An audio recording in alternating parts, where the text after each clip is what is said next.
उसका विजयी रूप को प्रभु हमें देना चाहता है। उसके सामर्थ्य रूप को प्रभु हमारे जीवन में लाना चाहता है। हालेलुया। उसके जी उठने का सामर्थ्य हमारे जीवन में काम करना चाहता है। इसलिए पौलुस कहता है कि जिस आत्मा ने उसको मुर्दों में से जिलाया, वो आत्मा हमें भी जिलाया है। इसलिए वो कहता है जो उसकी आत्मा के चलाए चलते हैं वो परमेश्वर के पुत्र हैं। और केवल इतना ही नहीं, हमारी आत्मा में गवाही देता है कि हम परमेश्वर के पुत्र हैं।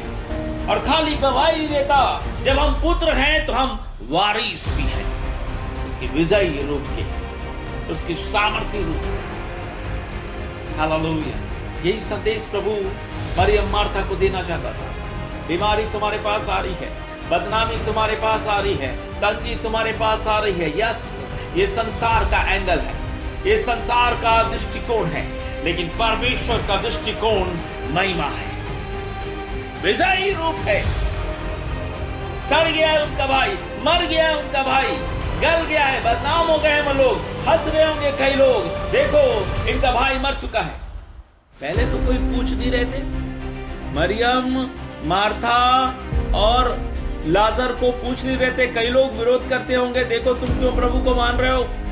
लेकिन जब लाजर मर गया तो सब आ गए हैं उसके घर में रोने के लिए, क्योंकि ये जताने आ गए हैं, देखो प्रभु को बहुत खिलाए पिलाए तुम लोग, बहुत माने उसके लिए, तो आया नहीं कि जब लाजर मरा है तो वहां बहुत से लोग रोने आए हैं। कई बार डेविल भी लोगों को इस्तेमाल करता है, भेज दिया शैतान, जाओ रो उनके साथ, बताओ उनको कि उनका परमेश्वर उनको धोखा दिया है, बताओ उनका यीशु उनकी प्रार्थना को नहीं सुना है और उनको मुसीबत में डाल दिया, जाके बताओ उनको कि क्या फायदा हुआ तुमको। माय डियर्स, ये शैतान का एंगल है।